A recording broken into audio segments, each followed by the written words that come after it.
benefits of everyone's time. Now it's I think now it is 6:30, sharp 6:30. Let's get started. I'm going to good evening everyone. My name is Prasad De Silva. I'm the president of Internet Society of Sri Lanka. So I would like to welcome you all for this Smart in Cyberspace webinar. So this is actually to celebrate National Cybersecurity Awareness Month. So we are going to have a few more webinars like this before end of this month. And so to tell you a little bit of Internet Society, Internet Society as well as, we call it as ISOC. So it's a global company, and so we operate here in Sri Lanka, and then so we call it as ISOC, Internet Society of Sri Lanka. So the global companies, the global the operating site is isoc.org. So then one of our main goals in here in Sri Lanka is to promote internet and then work on any technical or policy matters and conducting webinars on different topics. And then we do have a grant system. Actually, we have three different grants. One is the small grant, so that is we are getting 2 times per year, so 3,000 US dollars worth. So then you can do any project based on the global ISOC key focus areas. And then we have a chapterthon. So that is competition kind of event that run along with other chapters. So then ISO Global is actually awarding 2,000 US dollars for this event. And then we do have that Beyond the Net large grant, so which is equivalent to US dollars 30,000. So you could do again, you could do something to Sri Lankan community, so which based on ISO Global, key, focus areas. So we got all of those awards in the past as well. So currently we got 2 small grants and then the chapter 10. So we submitted our the large grant application as well, and then so that's why we are asking our the team that in here as well as for the people to join Internet Society. So the joining is free, and then you can go to www.isoc.org, and then you can become a member, and then after that you can subscribe to the Sri Lankan chapter. So once you get engaged, you will get all the communication, and then if you become an active member, so then you can slowly come into the executive committee, and then you can get the office office positions as well. So now without any further delay, I can actually now pass the floor to Nuanta Fonseca, so who's going to be our guest speaker and very experienced, and then he will be taking this session, and then Nuanta, over to you. Thank you. Thanks, Prasad. Hi, everyone. Good evening. So welcome to the webinar on Act Smart in Cyberspace. So in part, as part of the National Cybersecurity Awareness Month, so we are planning, we have to thank Internet Society for this opportunity given to ACSP. So we are kind of a relatively young community of cybersecurity professionals. We are aiming to build awareness in the society, especially in Sri Lanka, related to cybersecurity and about providing career and education guidance to the youth. So that is our main goal at the moment. So I'll just, without any delays, we'll just head over to the session here. So we have about 1 hour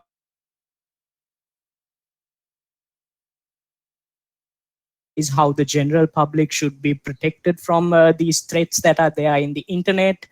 So, and what we can do, how to act smart and not fall into these digital traps that are outside in large quantities. So our agenda, we'll just look at how this, in the current global context, is impacting the cybersecurity arena at the moment, and some history and the future about Sri Lanka when it comes to cybersecurity. So we'll then head over to what are the dangers that are out there. So, and then we'll move on to the tips, the actions we can take, the smart ways to be secure online. So, and then we'll have our Q&A session. We will be given time for Q&A sessions as well, wherein any of you guys can ask us questions in like all 3 languages. So our team has you can ask questions in Sinhala, English, or in Tamil. That will not be a problem for our side. Yes.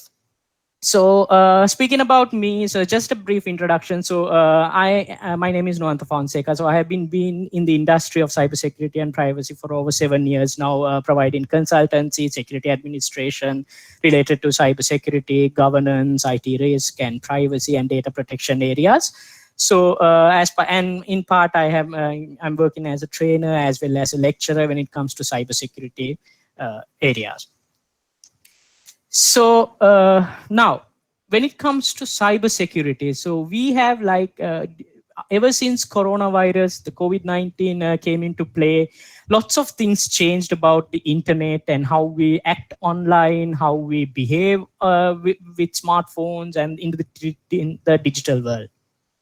So just if you look at the recent months, we can see that major milestones, we can say like maybe it's for the good or for the bad, entire digital world changed.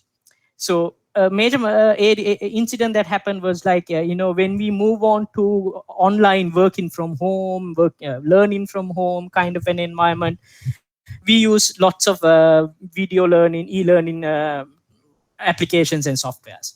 So when this was relatively new, back in April, May, at that time, I mean, we all used at some point in our life Zoom. So there was a major area that lots of these accounts were compromised. So the world in general was not prepared for this, working from home culture, learning from home culture. This was something new for us. So that was one of the reasons lots of Zoom accounts was compromised, and then they were sold on dark web. And then if we move on, this coronavirus then again gave birth to a new sort of like threats that are out there, which is like, you may have come across with coronavirus infection tracker, global trackers, how many cases per day, like, identifying which areas are in danger. Likewise, all these coronavirus resource sites, likewise. So one of the major security and applications and companies out there, research companies out there, Palo Alto Networks, they identified that after this coronavirus started, more than 1,700 websites and domains each day were coming up, which were not secure. It was just leading people to click on those websites, get their information, give false information. Likewise, it was just some malicious websites were coming up every day, more in like large quantities. And then Google reported that in the month of April itself, because of all these related to coronavirus, lots of phishing emails and malware was being circulated through emails, through file sharing sites, likewise. So in April 2020 itself, this is a huge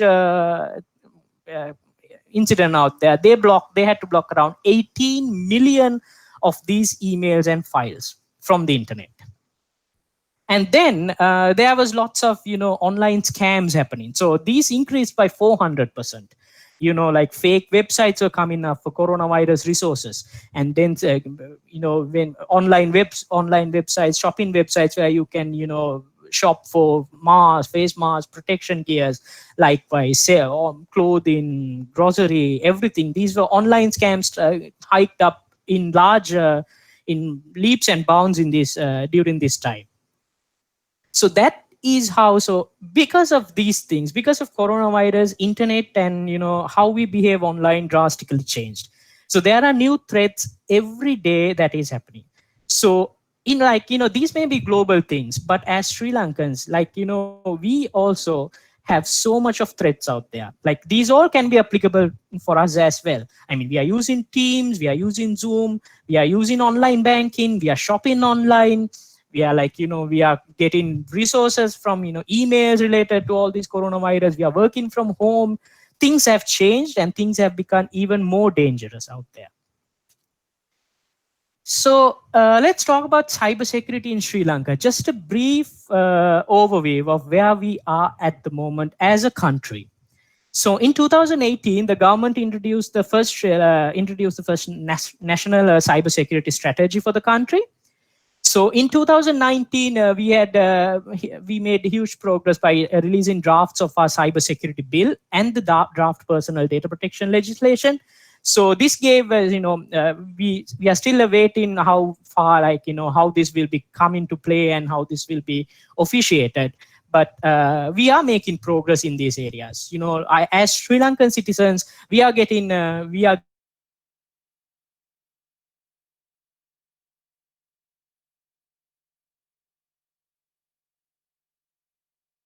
a nation, we are making progress to a more secure digital area. And then this is in Sri Lankan CERT report in 2019. They noted that 3,566 incidents. But we have to remember, we have to keep in mind that these are the ones that were reported.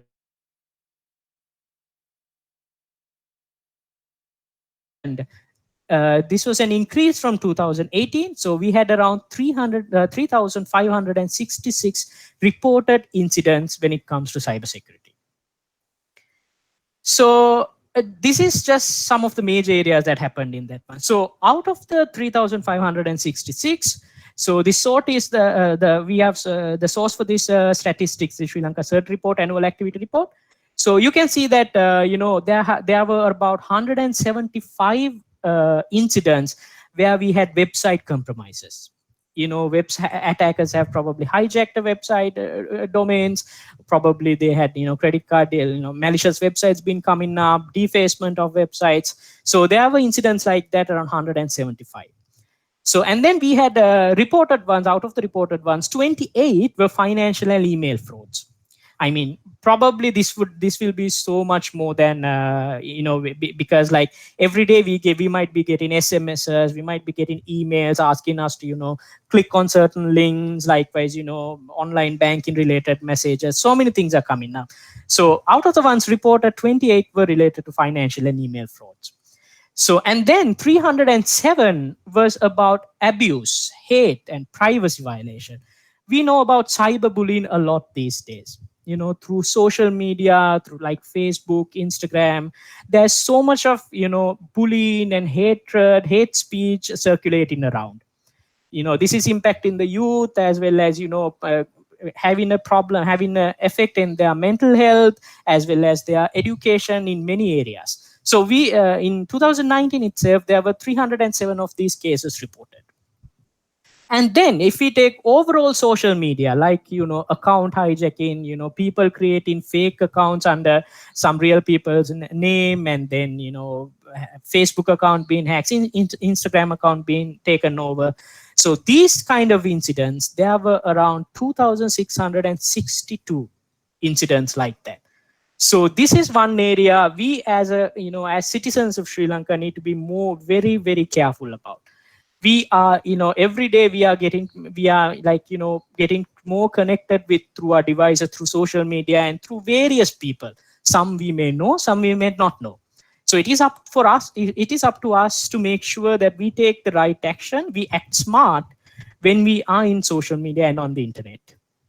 So these are few statistics that we wanted to show, highlight, because why we are here, for to make sure that why we are here today actually get, we reach our objective well.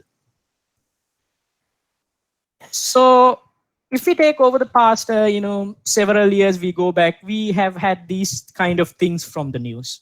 In 2013, we had, our Sri Lanka government websites were hacked. Like, in 22 government websites were hacked actually. So that was like 7 years ago.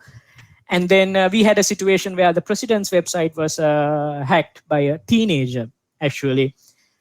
And then we had about 100 sites were hit back in 2014 once again. So these are Sri Lankan websites. And then very recently, like we had about our Kuwait embassy site in Sri Lanka was hacked. So, and then when the coronavirus during May 2020, we had there were 2 government websites that were again hacked. There were so many cyber attacks ongoing. Every day, attackers are finding new ways to, attack our infrastructure, attack our websites, as well as, it may just be, there are people with malicious intent out there who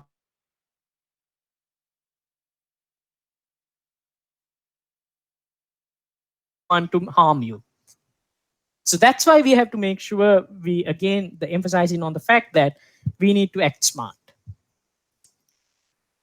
So overall picture of cybersecurity or cyberspace at the moment, we have various threats out there. So so these are some examples. So every day you might come up with these things in your day-to-day lives quite a lot. I mean, like, there may be situations like you want to go for a website, or else you may be getting some really suspicious emails. So let's look at what are the dangers out there. What are the most common dangers that are out there? So we have malicious websites. Sometimes you may be getting an SMS, okay, latest, here are the latest coronavirus details, log into this site and see. Follow this, click on this link to see the latest infections in your area. Or else, like, your bank has changed the domain, and, click on this link to access your new online banking. So new websites are coming up every day, but out of these websites, there may be many that are actually not safe websites. These can be malicious websites that are out there, where when we log in, it might actually get our personal information. And then we have phishing emails. So this is like, even if we work at an organization, even if we are, to our personal emails, we are getting emails and messages which may ask us about our personal information quite a lot. Like, sometimes they might pretend like to be our online banking agent, where we where they might ask, dear customers, or we have upgraded our website, or we have moved our website to another domain, so please log into this, please click on this link and log into, enter your details. So likewise, we may be getting so many of these emails every day. And the other major, most common mistake that we do personally, this is an individual mistake that most of us make it all the time. That's common passwords. Like, for our email, for our Facebook, for our office account, for our computer, for our, probably our Apple ID, our Google ID, for all of these things, we are using the same password. So which again is like, if in case somebody gets to know that password, all our accounts will be compromised. So that's another very dangerous area that is out there, a very common mistake among many of us. And then the weak passwords. So let's say, okay, we have we are using 10 passwords for 10 of our accounts. But still, if these passwords are like, if it's just 1, 2, 3, 4, ABCD, or just password, or like very weak ones, still it's a threat. I mean, there's no point of having a password which is not strong enough, which, like, by any chance, any person can guess. Let's say if you're using your name and just 1, 2, 3, it'll be very easy to get. If you may have heard very recently in the news, there was a funny thing that one of the security researchers found out. They hacked into US President Donald Trump's Twitter account because his password was very easy to guess. It was just his election campaign slogan, MAGA 2020. So make America great again 2020. So a security researcher just guessed it, and they logged into his Twitter account. And then we have online payments. So like I said, we are at a stage now, we can't probably go out and shop as freely as we want. We are like, we expect stuff to be delivered to our homes, because of all this quarantine, the curfews that are happening. So this leads to many online fraudulent activities. So sometimes we might be able to transfer online to get transfer money online to get some stuff to our home, or else they might just send us a link to enter the payment details and make a payment, so they will deliver us the stuff. Or like, if you want to go groceries, some electronic devices, there are plenty of websites out there which we can pay online. But we need to make sure that each of these websites that we are probably shopping online are actually secure. And then the other most common one is malware. So malware can be many things. It can happen through as a ransomware, as spyware. This is basically stuff that might come, by a pen drive that is given to you by a friend or a colleague, or through a pen drive that you found in your office, or in a public place, or maybe just you download a film from the internet, or you just download some files for your education purpose through Dropbox or through some Google Drive files. So you download some files. So there may be situations that any of these could actually install a malicious program into your computers or your phones. So these things, the malicious websites, the phishing emails, how we use our passwords, online shopping sites, and these things make internet actually a very scary place that we need to be very, very vigilant about. So yeah, just a small example on it. I just start from the beginning just to explain you guys. So what happens is we get a WhatsApp message, about a particular situation. So let me just.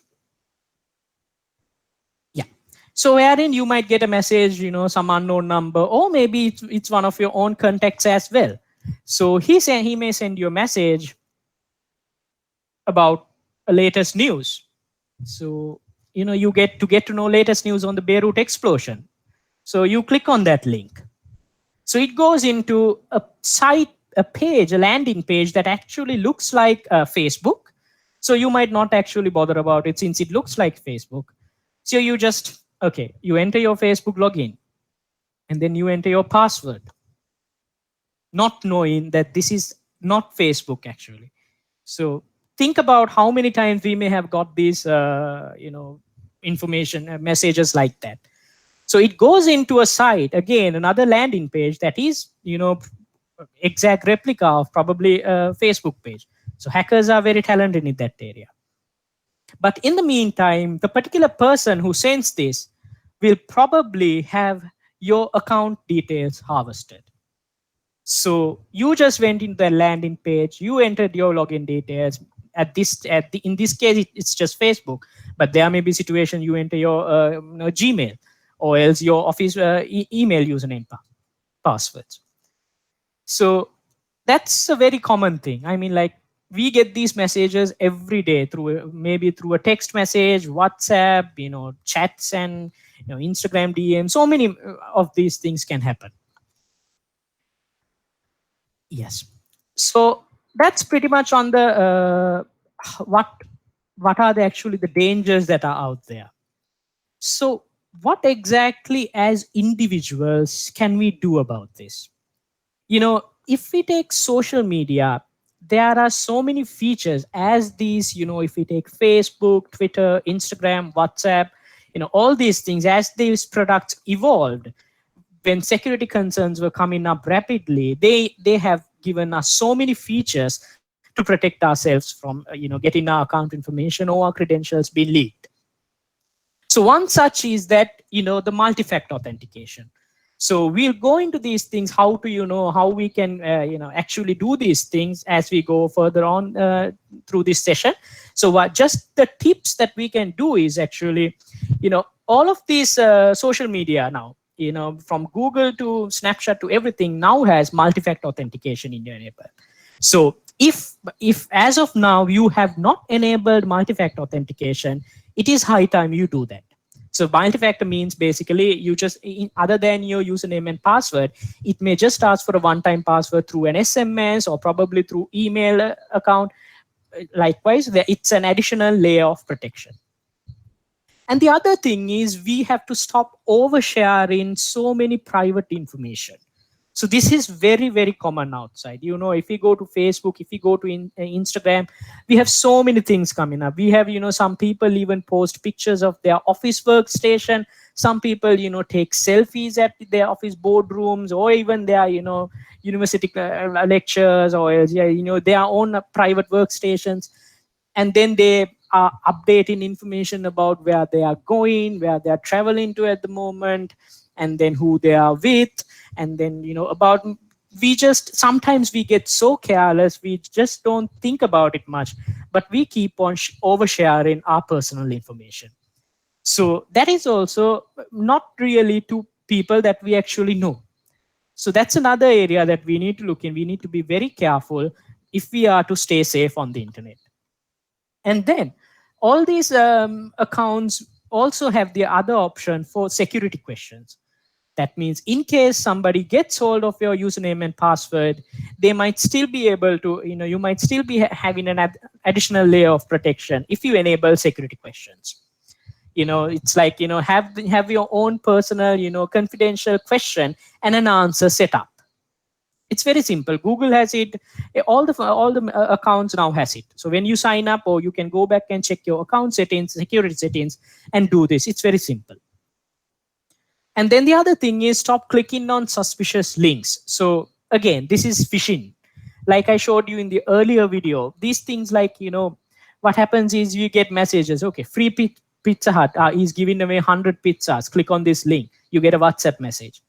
And then you get like, latest offers from Nike, or like, very recently there was WhatsApp messages being circulated about Airtel, and all the major ISPs are giving away 100 GB of data for free. Click on this link.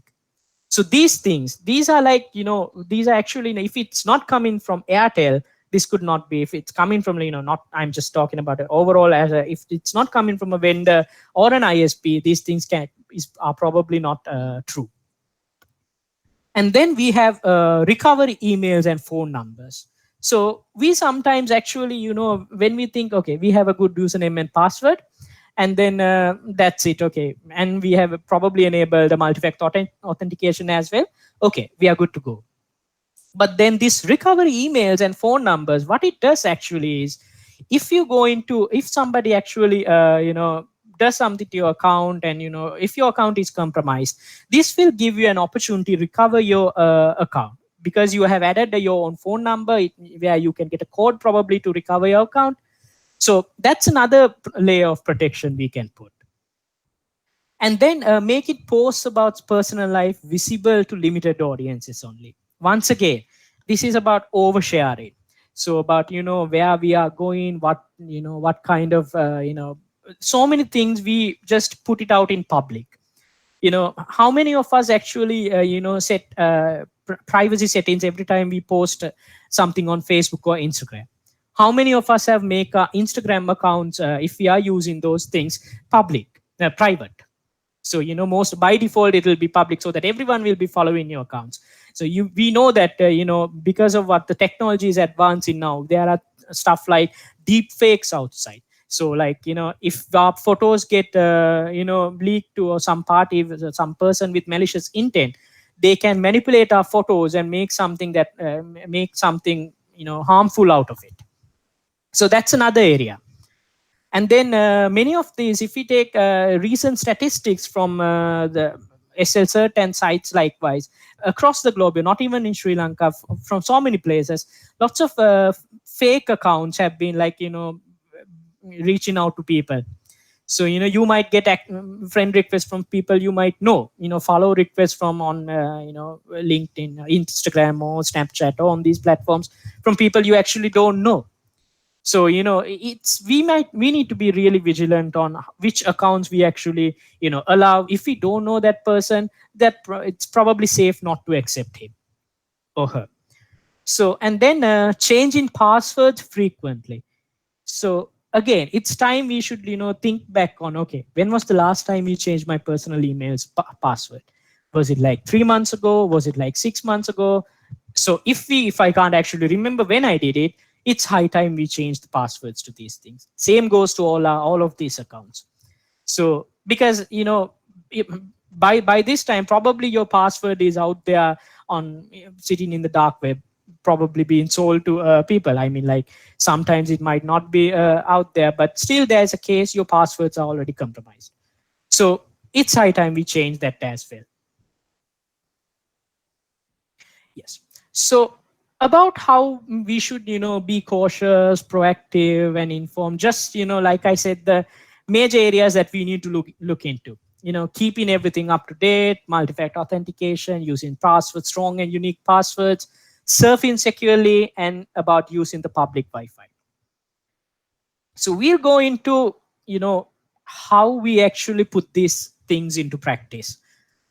So we talk about using strong and unique passwords. So this is this is just a overview, just a highlight.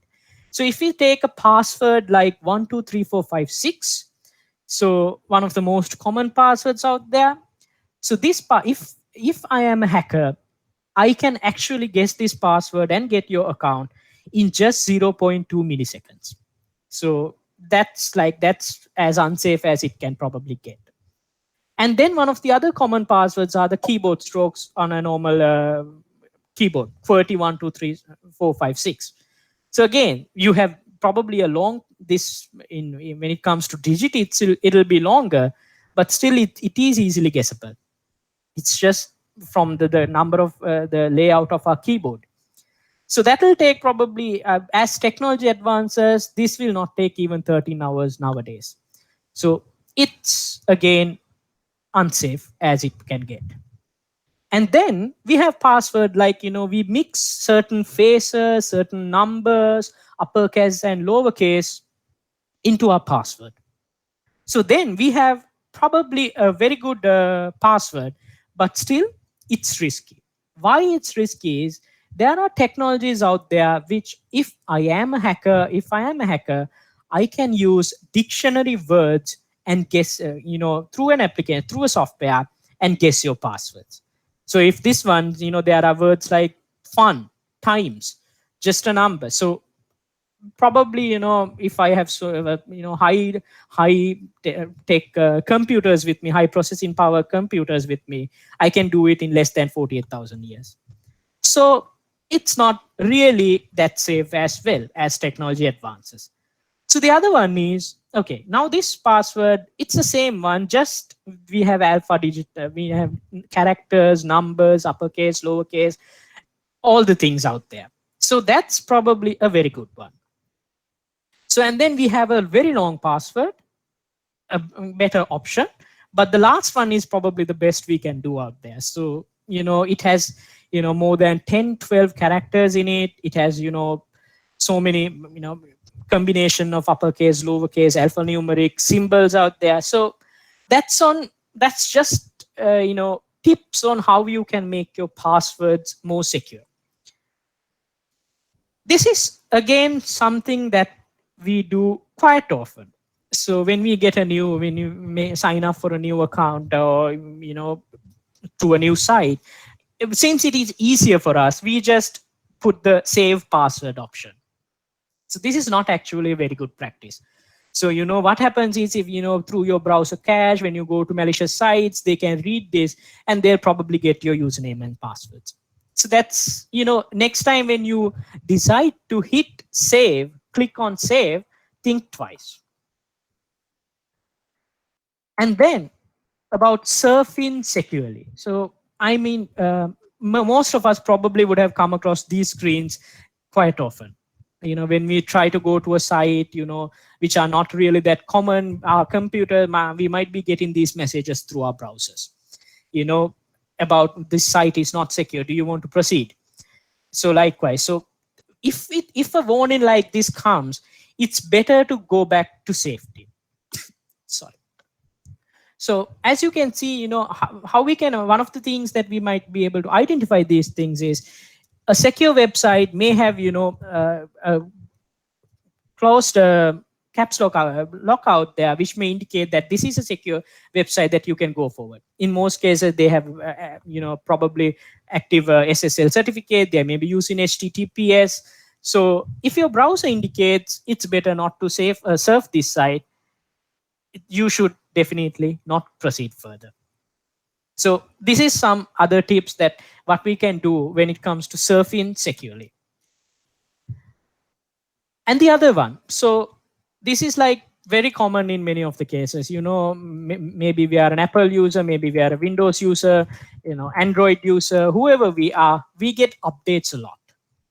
So the purpose of why these vendors are sending these updates are because there have been some bugs that they identified, some security improvements. So the further we delay this, we are putting our devices at risk. So when you get an update like this, it's better to always install that update as soon as possible. Same goes to our mobile phones. Even if you're an Android user or an Apple user, when we get these kind of updates, it's better to install them as much as possible, because as you can see, so there may be why they are sending these, maybe for security updates, security patch levels. So every month or every week, every 2 months, every quarterly basis, you might be getting these things. So if we push these updates further and further, delay this, we are putting our devices at risk once again.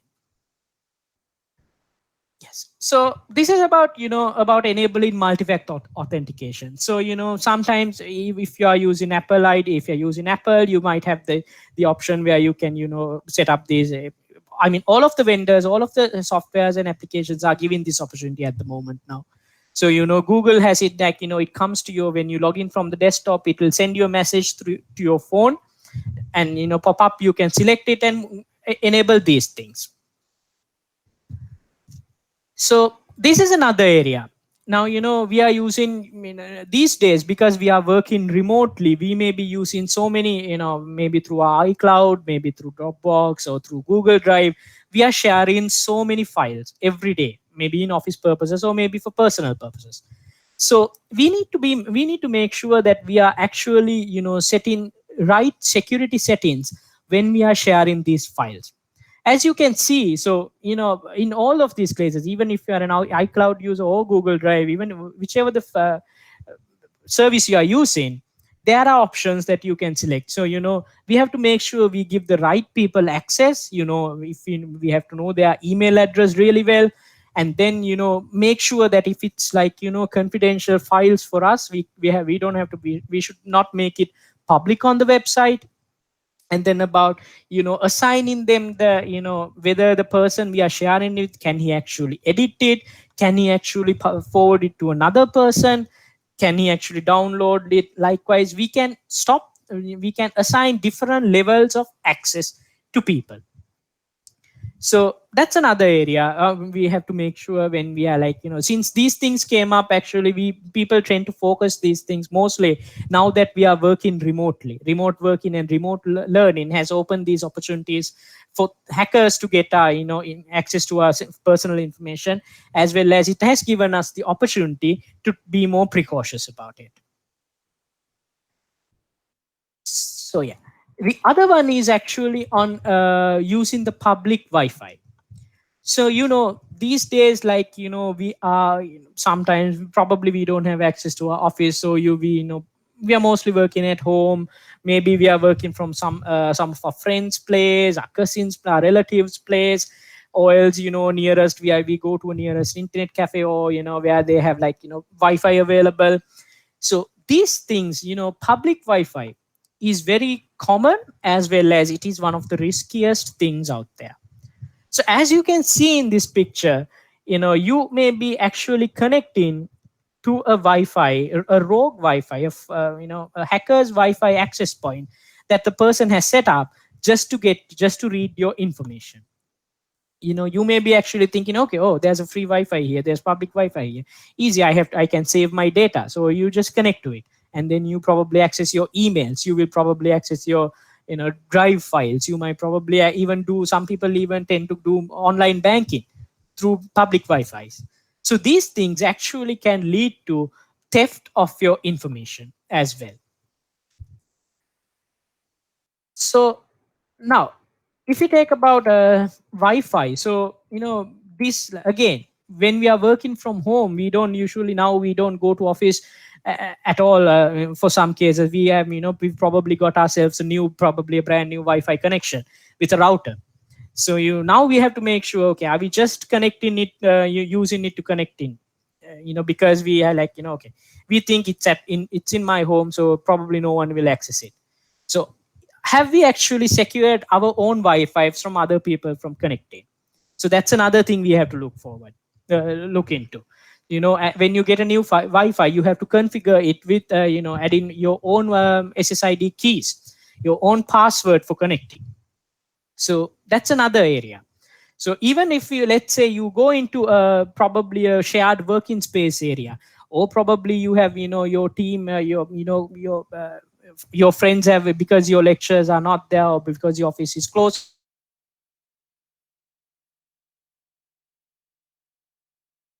work from one place. So now that you're working in one place, are you actually securing your own Wi-Fi in that particular place from stopping other strangers to log in into it? So if you can see just a snapshot, if you can see an icon with an exclamation mark here with an open status, this is not actually a Wi-Fi that you should connect to. So it's not secured. That means everyone can connect to it, which means everyone who is connected to it can actually, if it's an hacker, they might have the tools and right technology in place to see your files or get your information. So again, this is another thing. So we are using most cases Android and our iPhones and all these things. We are installing so much of apps for maybe for now that we are working from home, we need file sharing apps, we need internet access, we need VPNs, file editing, PDF reading, or for all these things, we might be actually needing so many mobile applications on our phone. So we have to make sure we download and install the correct, the verified, the secure versions of these things. So if you look at this, this is probably a game that just an example. So this game, they are asking for to read your SMSs, to your full internet access, to read your phone calls, to read your contact data. So when you are installing an application, you have to always be vigilant about which permissions you are giving this application. So if you're an Android user, you can always go to your app permission settings on your iPhone, on your Android phone, and then you can look into these things. So best example.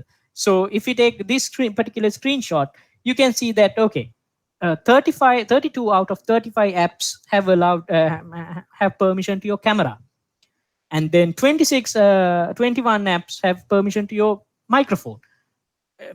11 applications are reading your SMSs.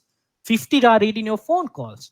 So why do we actually need to allow these permissions? Why does, if it's not your camera, if it's not probably Instagram or WhatsApp or video calling applications, why do others need your camera access? Why do they need access to your contacts? So that is something we always tend to forget. We think just because we can download it from Google or through iStore, we are actually having secure applications, but that may not be the case. Same goes to iPhone. There are settings in there. If you're an iPhone user, you have to always look into your privacy settings. Where they about what are the applications that has locations, using your location services, using your contacts, using your photos. So we think most of the time, just because we are not connected through a device, through a laptop or a desktop, we are secure. But now since we like people tend to use mobile phones more and more, if I am a hacker, I tend to hack your data, get information about you through your mobile itself, which will be very easier than trying to get into your laptop or desktop. So this is another thing. So like we use, like, in most cases we have our own webcams in our laptops, and we have our dedicated webcams. So what happens is these things, without us knowing, these might actually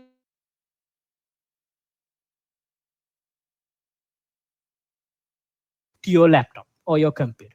So people, what they do is, now there are small gadgets in place, okay, or you can just put a masking tape over it, or there are gadgets that you can just close your cameras if you are not using it.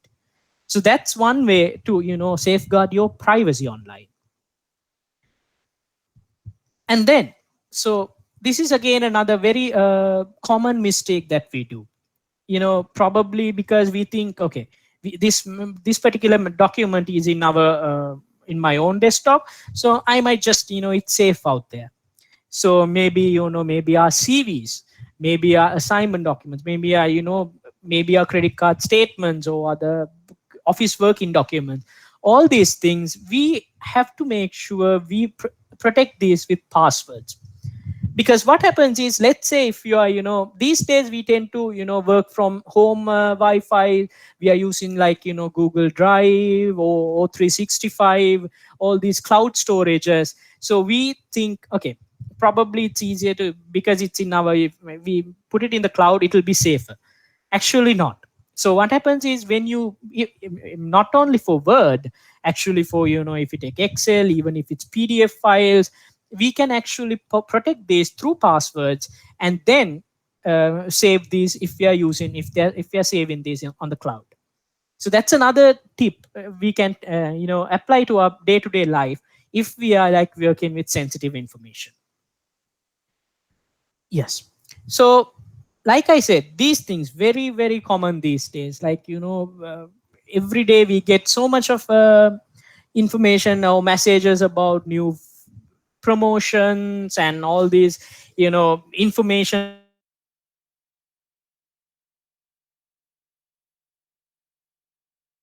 So what happens is, these messages, actually these links may lead maybe some phishing messages that have come there, so which may link to malicious websites.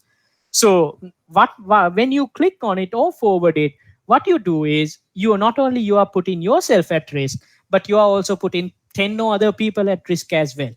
I mean, just sometimes you might get a message saying, forward this to 10 people to win a gift card or something. So okay, you click on it and then you forward it to 10 people on your WhatsApp. So, and then 10 people, they will also, most likely 9 out of 10 of them will click it and then forward it again. So you are putting other people on risk as well.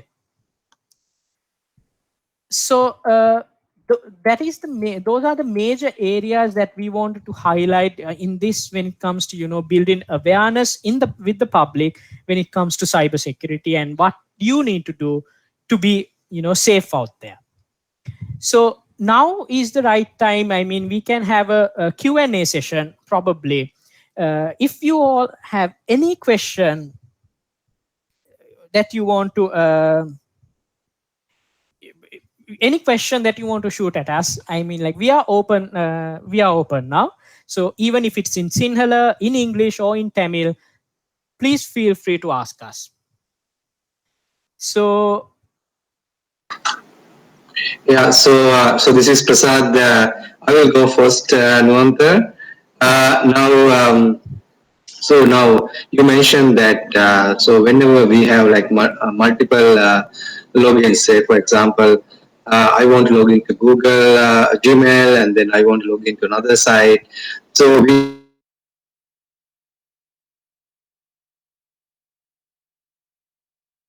multiple yes, So that gives us really, like for me, say for example, even if I'm IT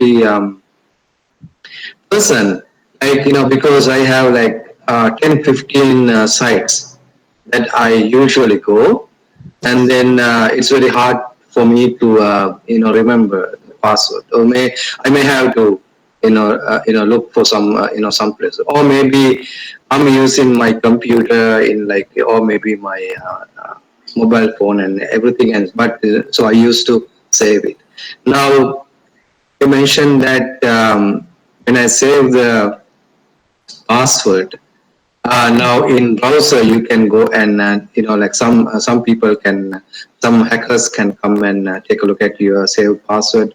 But what I saw when I click to view my password, it's actually now asking the computer um, password.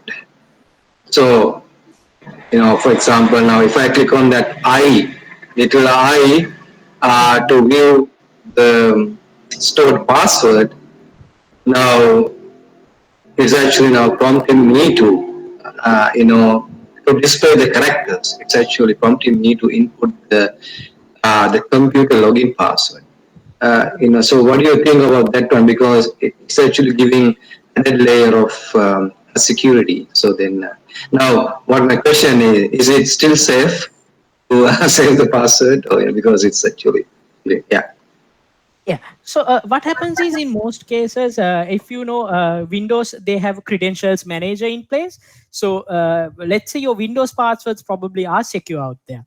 But like I said, if I go back and show you some of these surfing the insecure websites that are out there. So when you sometimes these passwords, when we save it in our browsers, this will be there in browser caches and browser memories. So but that is why it says, okay, this might you are accessing a site, your computer, so install, so this site might attempt to install dangerous programs on your computer that steal or delete your information. So what happens is you are saving this passwords in your browser. Through the browser cache, browser memories, they might actually be able to get the passwords that you have stored, that is on a browser level. So if you like, let's say most companies and most individuals, what they do is there are some really really really good and safe, and in many cases paid versions as well, password managers out there where you have encrypted, because when you save a password in a password manager, they are all encrypted. So it's just something that you can install in your phone or in your computer, where even if somebody gets access to that password manager, somehow those passwords are encrypted. So only with the key you have only can save it, can weave the passwords. So what we, as we know, when it comes to cybersecurity, what we recommend is, we don't all it's not best, it's not the best option to save password on each site or we log into, or each web browser we open a particular application, particular website from. So that does that answer your question, Prasad? Yes. So thank you, Nuwan. Yeah. So one of the things that we can make sure is in the browser itself, it has that when you exit or when you close, it actually clear out your cache, right? For Yes. example, yeah. So even if I go to one of those non-secure site, and then when I close it, it's actually now closing, clearing out the Yeah. cache, I think, and then that password thing goes Yeah. away. Yeah. All right. That's Thank you. one thing. And then if you take another tip that can do is, okay, let's say you work at a, for some reason you have to go work in another workstation, or through a friend's machine or through your colleague's machine, you have to log into your account. So when you are done with your work, it's best to log out and clear the history and the cache.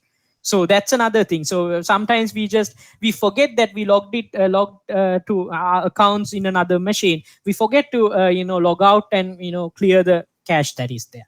So that's another thing we can do. Any other questions you guys have in any of the, I mean, like feel I mean, like, there's no language barrier. You all can ask questions in Sinhala as well as in Tamil if you want. So we can answer this as well.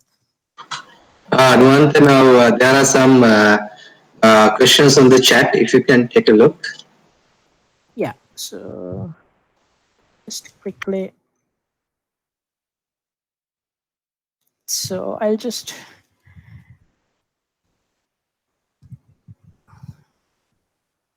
So yeah, there's one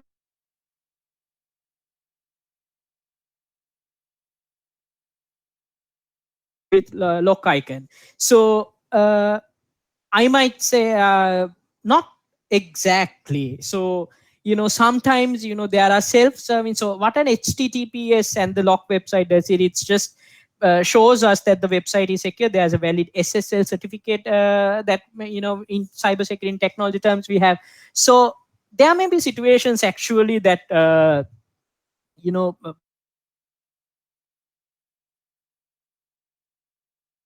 to get people's information, I can set up probably a really good website with the lock icon as well. I mean, I think this Chelaya asked this question. So it doesn't necessarily mean it is 100% safe. So, I mean, there's still a risk in it. So eh, I mean, if it's HTTP, definitely that's not going to be a safe. It's less safe than a site with HTTPS. So that's why we say, as when we are surfing, try not to give very confidential, very sensitive information. When you are using these websites, like if it's something like okay, we have major players, like if it's your bank, if it's your uh, your some major retail websites. Likewise, there is a factor where trust and brand comes in. So probably they have more secure controls in place. Their websites are maybe much secure than the normal, just some site that came up 2 months ago. So we have to be, it's something that actually we need to be have some common sense in it, which I mean, like, it comes with being extra careful when we are sending out personal information a lot. Like, if it's a site that you really want to purchase something, you would rather go to some ABC site, which doesn't really look that you know advanced, or like, there may be situations that it comes with actually the how careful we are. So what we recommend is, okay, even if a site is HTTPS or with a lock icon, try to reduce the amount of sensitive personal data that you give there. Try not to make online payments, not to give your credit card information. So credit card details, not to give your bank account details. So these things we have to avoid as much as possible. And we have another question about what are the options we have to recover a hacked Google account which has no authentication details. So that is one thing that I have had this personal experience as well. So probably that's why we say, okay, you have your username and password, and then you have enabled your your multi-factor authentication. So in most cases, we need to have these recovery accounts as well. So when it comes to Google, I mean, there are standard procedures. Like if we have the security question in place, if you have a combination of a security question as well as your recovery email and recovery phone numbers in place. So if this combination is available, there is a chance that you can get your account recovered. But the less options that we put in, I mean, when we are signing up, we have not set up a security question, we have not set up a multi-factor, we have not set up a recovery email and phone. So that's actually there, you will have less chance in recovering your account, to be honest. So that's why we say as much as possible, because what happens is, okay, if I take over your account, I can immediately, and you have not set up multi-factor or your recovery email or your secret question, I can just take your account, change your password, and then use it as mine. So that's another thing, that's another area. So that's why we say it's best practice. That's why all these service providers has given these opportunities that to be more secure. I think that answers your question. So yeah. So the other one is is it safe to store our passwords in authenticator apps? Like, let's say we have Google Authenticator, we have Windows Authenticator, and then all these these things. What they actually do is they are encrypted password managers and authenticator devices. So I think since they are that is one of this, probably I would say something that we can recommend actually, to since they are using encryption, it's recommended to use these authenticators for storing for our password management purposes. So I mean, and then what happens, the other question is, if we log into our email in a public internet cafe and say we forget to log out, but just came after switching off that computer, can a person who is switching on the computer next can log into the mail? So yes, there may be when you go into an internet cafe and you log into it. So if by any chance you have not, probably logged out, and then if by default the browser actually saves your someone has set up that browser to save the login details, the next person who opened that browser can actually log into it. So, and there's a question about how to identify if our account is hacked. So let's say if you're talking about Google, if you're talking about Apple, if you're talking about any of these things, you can always go and check your activity log. So activity log, it shows, okay, what are the devices that are connected in, from what are the locations that have been from which locations have the account been accessed. So yeah, so you can actually see if somebody even has attempted to log into your website, or if it has been already been accessed, if somebody already knows your username and password and is logged from another machine. So these things can be actually checked up to some extent from your activity logs. So, and then there was a question about what does the green gray icon mean on a website. So the green icon with a, I'm sure you might be referring to the lock sign that are there. So probably what it means is the site is an HTTPS site, which probably has an active valid what you call HTTPS site with a valid SSL certificate. So then there is a question about when we are signing up ourselves in websites, they recommend strong password created by them. Is it safe? Yes. I mean, they don't.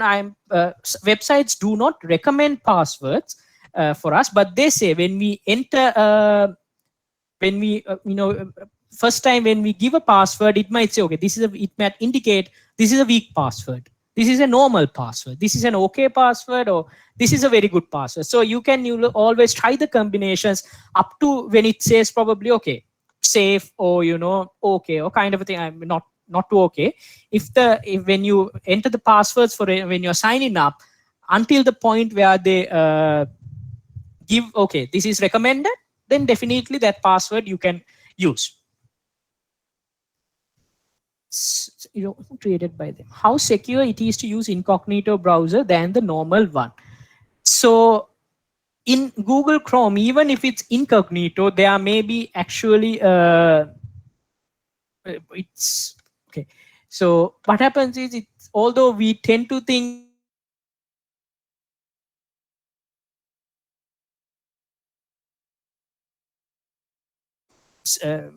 that's not actually the case in it. So it's just what happens is yeah, sorry, hello. Yeah.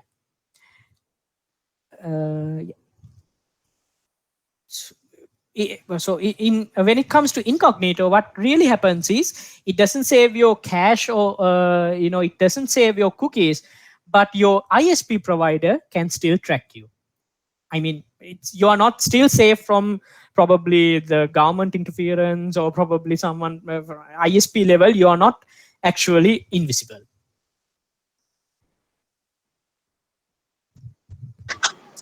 Yeah. Those are the questions. Yeah. So there are lots of internet security applications. Do they protect our data as they promise? I'm sure you're talking about internet and antivirus applications. I mean, like it's certainly something like probably Yeah, like depends on. Yeah, Prasad. yeah, like there are like for example, the best secure applications like McAfee or like a Norton.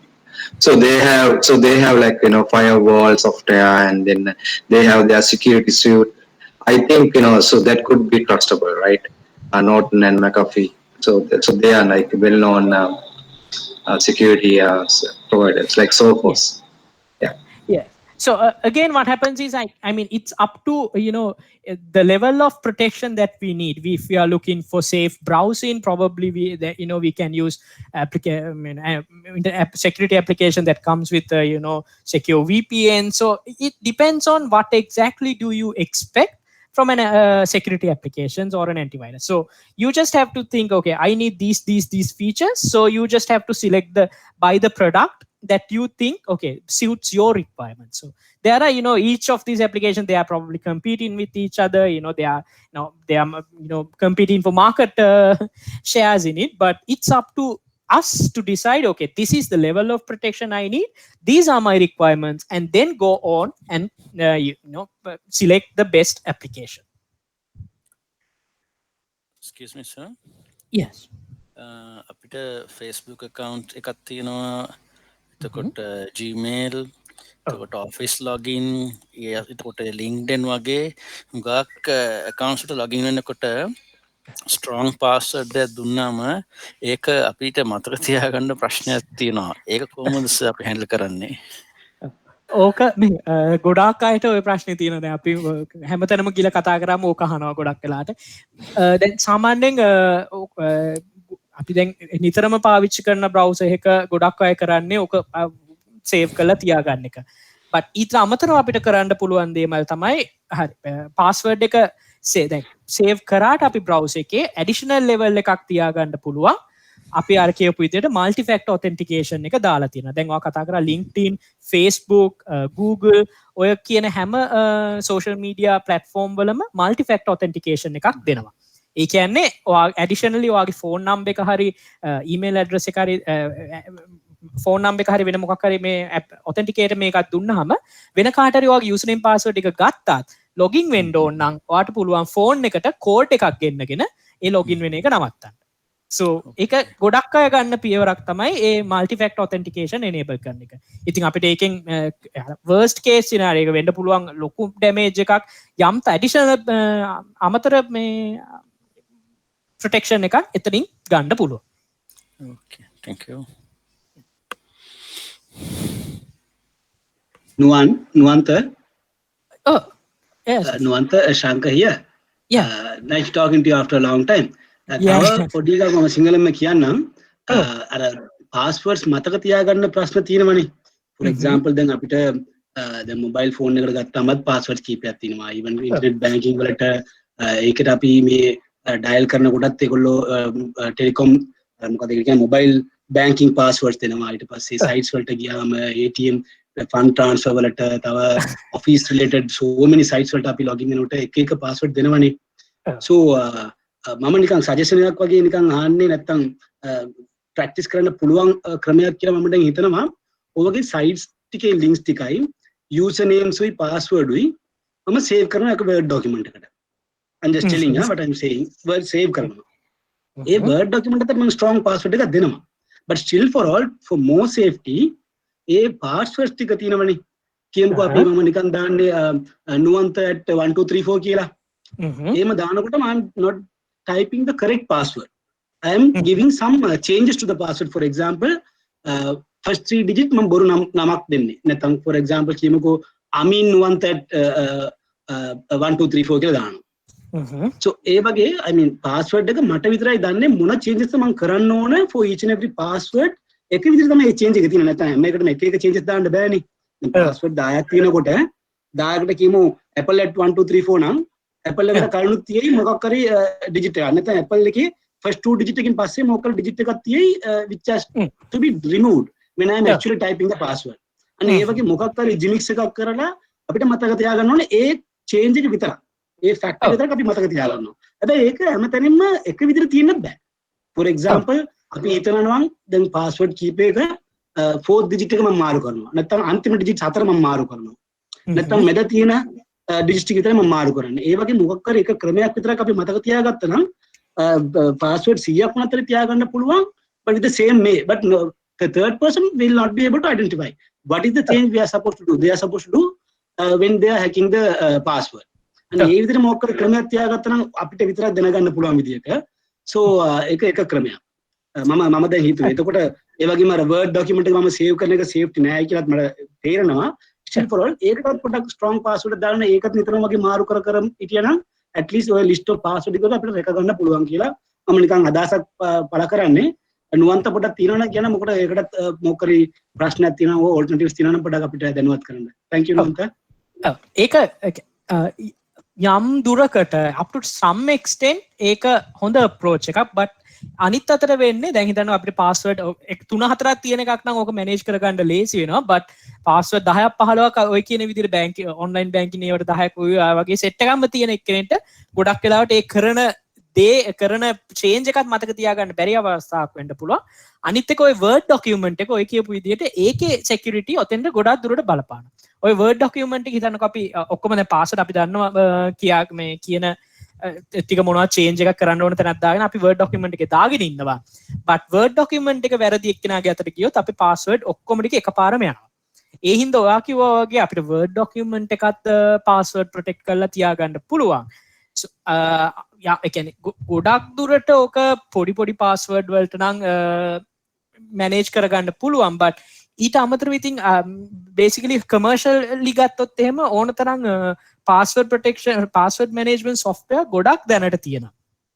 දැන් iPhone එක ගත්තොත් එහෙම Apple Vault එක තියෙනවා, iCloud keychain මට මතක විදියට ඒවා by default A service provider vendors ලගෙම තියෙනවා මේ commercial password management software. Samsung එකට තියෙනවා Samsung password manager. ඒවා වලින් කරන්නේ ඇත්තටම මේ tool එකේ අපිට password ඔක්කොම ටික save කරගෙන තියාගන්න පුළුවන්, but ඒවා by default encrypted. ඒ හින්දා අපිට additionally ලොකුවට word document එකක් Excel sheet එකක් manage කරගන්න ඕනෙත් නැහැ. අපේ phone එකේම අපේ security මොකද phone එකේ biometrics එක තියෙනවා, lock code එක තියෙනවා, ඒ security කොහොමද තියෙනවා. ඒක ඇතුලෙන් password ටිකත් වෙනම encrypted වෙලා store වෙනවා නම් ඒ වගේ commercial password management software එක යන එක තමයි ගොඩාක් දුරට recommend කරන්නේ. ඔය කියපු විදිහට agree වෙනවා Shankar. so up to some extent අපි කිව්වා වගේ, but not something that as cyber security professionals අපි actively recommend කරන දෙයක් නෙමෙයි. Excel document එක Excel හරි Word document එක හරි password save කරලා තියාගන්න එක. ඒක මෙහෙමයි. at least ඉතින් ඒකල user දැනගන්න ඕනේ okay. මගේ online banking ඒවා ටික නෙමෙයි, basic ඒවා ටික මම multi factor authentication උත් දාලා තියෙන හින්දා මම දැනට මට අමතක නෙන්ද මේක තියාගන්නවා. එහෙම තියාගන්න පුළුවන්. it's up to අපි ඊට වඩා best practice එක තමයි අර කියපු විදිහට password management tool එකකින්ම ඕක කරන එක. අනිත් ප්‍රශ්නයක් එනවා. දැන් හදිස්සියට ඔයගේ ඇති word document එක delete වුණොත් ඔයාට අන්තිමට password ටිකක් නැති වෙනවා. so save කරගත්ත ටිකක් නැති වෙනවා. එතන ඊට පස්සේ තවත් කරදරයක් වෙන්න පුළුවන්. thank you very much නුවන්ත. ඔයාලා කියපු අර phone එකේ තියෙන encrypted application to save password කියන එක හොඳ එකක් කියලා මට හිතෙනවා. something like this. then phone එක නැති වුණා නම් ඕක මොකක් recover කරගන්න ක්‍රමයක් තියෙනවද නුවන්ත? මට පොඩ්ඩක් ඒක ගැන දැනුවත් කරන්න. ඔව් දැන් phone එක ගත්තොත් එහෙම අපේ Apple Samsung ඕනම මේකකට ඒගොල්ලන්ගේ වෙනම cloud instance එකක් තියෙනවා. ඒගොල්ලන්ගේ account එක තියෙනවා. දැන් අපි Apple phone එකේ save කරනවා නම් ඒක අනිවාර්යයෙන් මේ data cloud එකේ තියෙන iCloud එක ගත්තොත් ඒක encrypted කොහොමත් ඒකෙන් login වෙලා අපිට ගන්න පුළුවන්. Samsung ගත්තත් අපේ my Samsung account එකට log වෙලා ඒවා create කරගන්න පුළුවන්. ඒ වගේ different phone vendors ලා ඒ විදිහට මේ අපේ තියෙන phone එකේ තියෙන හැම device එකක්ම cloud එකට sync කරගෙන encrypted sync එකක් කරගන්න පුළුවන් අපිට. thank you very much Nuwanta. thank you very much.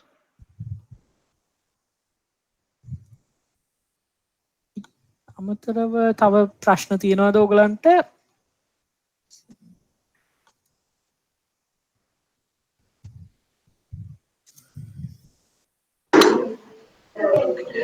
Okay, yeah. So I think so. This is Prasad again. I think we had a very good session. So thanks, Nuwanta, to facilitate the session today. And I would say now we have another session coming up on October 28th at 6:30. That's for developing how to develop secure websites. So that's actually conducting by CERT, one of the CERT person. So then, like if you're interested, we can send you that link as well if you want to join. So it's going to be 28th October at 6:30 p.m. So you can join. And yeah, so now again, thanks Nuanta for your information. And then like there are lots of things when it comes to cybersecurity, like digital footprint, that you are just going, and then your footprint can be followed, because you are just leaving some steps behind. So then hacker can actually like follow that. And then one of the other things are actually the like unknown websites that you are visiting, like because sometimes actually like I saw some people like suddenly on their from their laptop or maybe on a mobile phone, some unwanted things are actually popping up, without even their knowledge. That's really risky, because when you're going there, and then so they actually putting cookies and links, and so then you're going to be in trouble. So then make sure that you go to the sites which are secure, and then of. And then if you are going to, if you are going to go to a site, then just don't use your your office laptop, or the laptop that you are having your valuable information, because those can be still. So I just use something else, right? Okay, just want to pass this information as well. And again, I would like to thank SAP. That I would like to thank the young security professionals like you to come forward, and then you can actually work with us with ISOC, and we do lots of events, and then we have several grants. I would like to see most of you can actually. Come and work with us, and then actually participate in ISOC events, and then applying for grants, and then you could do something better for this country as well. Yeah, so that's all from my end. So yeah, so thank you, Prasad and ISOC, for the opportunity, and for everyone who participated for the event. So even if you have other questions, you can always, through ISOC, you can always reach and get to enhance your cybersecurity skills as well. So yeah, that's it from our side, guys. Once again, thank you so much. Have a good evening. All right, thank you. Bye. Bye, guys.